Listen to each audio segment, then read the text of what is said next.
Welcome back to Radio Entrepreneurs. I'm Nathan Gobes, filling in for Jeffrey Davis this morning. I want to start by thanking FEI, Financial Executives International. The Boston chapter is one of our newest partners and sponsors. They're a professional organization of over 500 financial executives from throughout the Boston area. I want to thank our next guest as well, Tyler Shannon, Associate and Data Scientist at Arrowstreet. Welcome, Tyler. Thanks for having me. So Tyler, we were chatting for a few moments before the mics got on about your role at Arrowstreet and I don't want to say changes, but the new sector that you're adding to Arrowstreet. Why don't you introduce yourself, introduce Arrowstreet a little bit, tell us about the firm, and then we can get into the data science. Yeah, great. I'll start with a little bit of background about Arrowstreet. We're a 90-person architecture and design firm right in downtown Boston. And we have practice areas in mixed-use development, multifamily housing, retail and education spaces, interior design and planning. And in supporting those practices, we have branches in design visualization, so think augmented reality, virtual reality, and data science and research. Interesting. So when you say augmented reality and virtual reality for our listeners and viewers, what does that mean? How are you using those? Yeah, it's a newish technology that is really allowing our design staff and our clients and the community members to visualize our design product. Wow. Buildings. Basically, with virtual reality, you can put a headset on. Yeah, I was going to say, are you putting headsets on your clients? We are, yeah. That's interesting. And it is interesting, and That's it's cool. always fun to watch. And most of them do a really good job of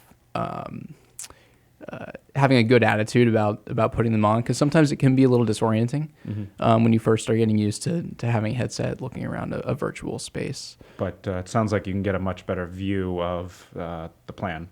For sure, yeah, and it also allows our design teams to really get into the spaces during the design process to look at various components of what we're proposing, learn about the space, and make it better. And so this is where the data science converges with architecture here, right? For sure, yeah, and I think supporting and sort of like overlapping with the design visualization work that we're doing, we're also aimed at and my work predominantly is focused on getting our design teams and our clients access to better information to support the design and ultimately impact our clients' businesses for the better, delivering better products, more relevant products that meet their goals. Interesting. Yeah. And so you're building out the data science team at Arrowstreet? I am, yeah. Yep. So you see this is where the future of architecture and planning is going? Yeah, I think it's really interesting. We're always hearing things about smart cities and smart buildings. The technology, the technology that's going into our buildings is becoming smarter and smarter, and it's producing data every second, right? And so, our role as professionals is to harness that data, and I'll provide insights to our design teams so that they can act on it and make decisions based on evidence rather than gut, which is traditionally how the industry has done it.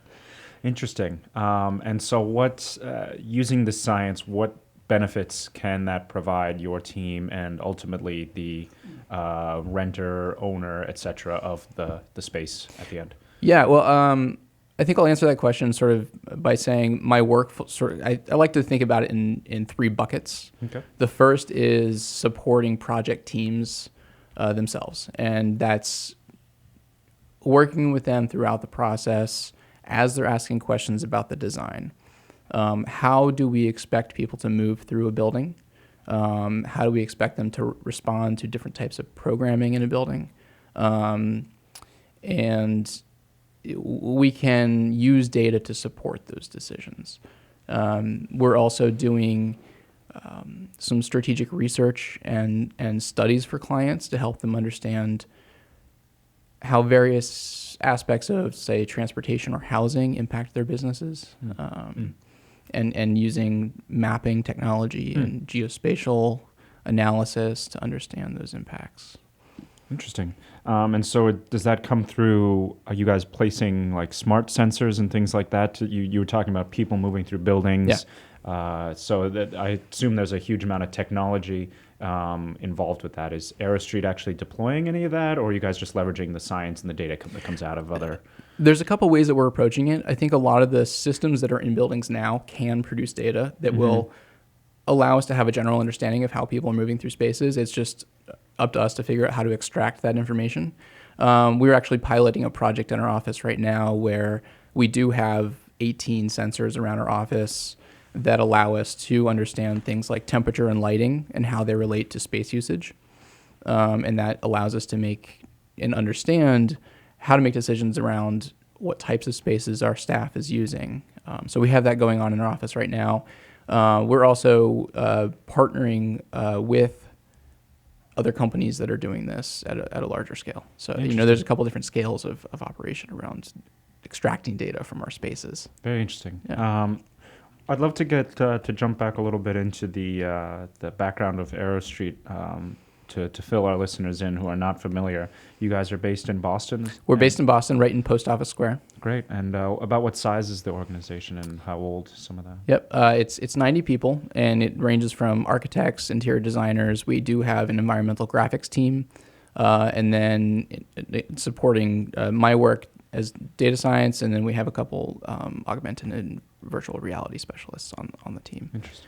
We've been around for 60 years, so we have 6 decades of working in this space of planning, mixed-use development, multifamily housing, and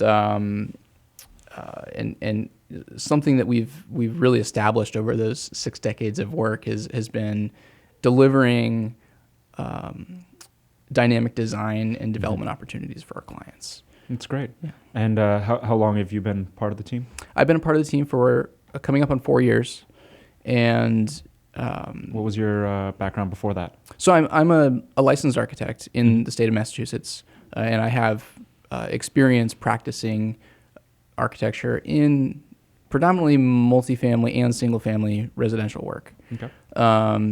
But I would say before I came to Arrowstreet, I was really curious to understand how we make better decisions about our spaces.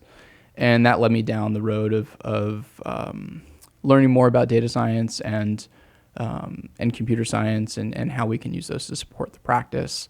And it just so happened to line up with the vision that the leadership team at Arrowstreet had. They recognized that data was going to be a part of the conversation. And so as I was looking to make this shift in my career, they were looking to also build out a practice that supported that. And so it aligned with mutual interests, and we joined forces. That's great. And so it does seem like that's where the industry is heading. Do you want to talk about what you feel like the landscape will look like, maybe even 5-10 years from now, potentially what kind of data will be accessible for teams like yours, and ultimately what kind of thinking of what kind of benefits can a business owner looking to move into a space that has, that is leveraging your technology and your data, or somebody who's looking to maybe a home buyer or a renter who's looking to move into a mixed use or family use space that you guys have set up? Well, I think the data,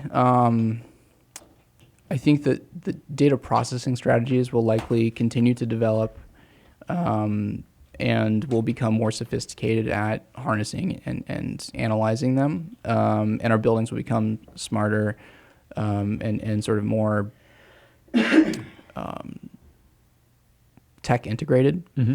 And I think that we're hearing a lot of conversation in our circles around smart cities, around autonomous vehicles, that indicate a more connected urban environment. Mm-hmm.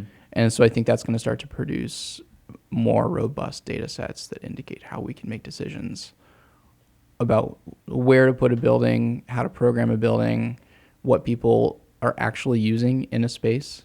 Something we find often is that when someone responds to a survey about how they use a space, sometimes they're telling us what they think that we want to hear, right? Compared to what they actually feel, and so we're working to find ways to support that qualitative information with some quantitative data. Interesting. Is the data science aspect something that you guys are now or considering selling separately from Arrowstreet, or is it, if you want to be able to take benefit of the data, you gotta purchase or move into an Arrowstreet designed building? Yeah. Well, so right now we're not in the business of selling data. Yeah. Really, I think what's unique about Arrowstreet is that as we continue to grow this practice, we're really thinking about it as being integrated into our existing services. And I work directly with design teams to get them that information, and it's really about supporting the design decisions they're making for their clients. And it's that's sort of the core of it, is that we're integrated, and I think that's a unique feature of That's our nice. design You want practice. to put your clients first as well. Right. Want to remind everyone, we've been speaking with Tyler Shannon, Associate and Data Scientist at Arrowstreet. Tyler, if people wanted to reach you or get in touch with Arrowstreet for anything, how could they do so?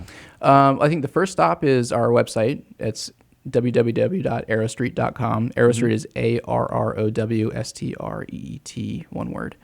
I'm also on LinkedIn, or you can send me an email at shannon@arrowstreet.com.